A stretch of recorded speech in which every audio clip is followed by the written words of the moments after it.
এই যে চারপাশে টানবল লাগাইছেন, রডে টানবল, এটা তো আর বাঁশের না যে আপনার কাঠের ফর্মা যে বেশ কম হবে।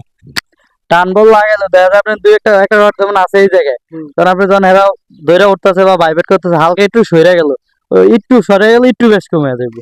আচ্ছা, যত যাই করেন একটু একটু বেশ কম হবেই। একুরেট রাখা দরকার তো পিলার গুলো, আপনাদের তো বিল্ডিং এর ক্ষতি হবে।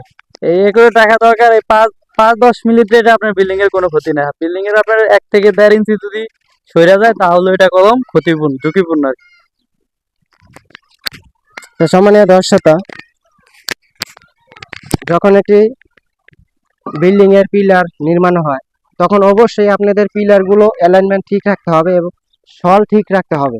কারণ পিলারের সল যদি আপনাদের ঠিক না থাকে তাহলে কিন্তু আপনাদের বিল্ডিং দুর্বল হবে এবং ভূমিকম্পের সময় ক্ষতি হবে। তাই যেভাবেই হোক পিলার আপনাদের সলে রাখতে হবে একুরেট। কারণ দেখা গেছে 2-1 মিলি এদিক সেদিক হইলে আপনাদের ভবনের কাঠামোর কোনো ক্ষতি হবে না।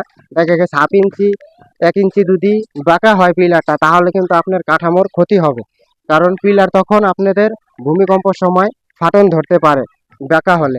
তো এর ফলে পিলার আপনাদের অ্যালাইনমেন্ট ঠিক রাখতে হবে, পিলারের সলটা একুরেট রাখতে হবে। দেখা গেছে কাজের ক্ষেত্রে যখন একুরেট সল করা হয়, কাজের ক্ষেত্রে দেখা যায় যদি বাঁকা হয় 2-4-5 মিলির বেশি হলে আপনাদের কিন্তু পিলারের ক্ষতি হবে, ভূমিকম্পের সময় ফাটন ধরতে পারে এবং কি আপনার বিল্ডিং ঝুঁকির ভিতরে থাকবে। তো অবশ্যই যখন একটি পিলার সল করা হবে পিলারটা আপনাদের একুরেট সল করতে হবে।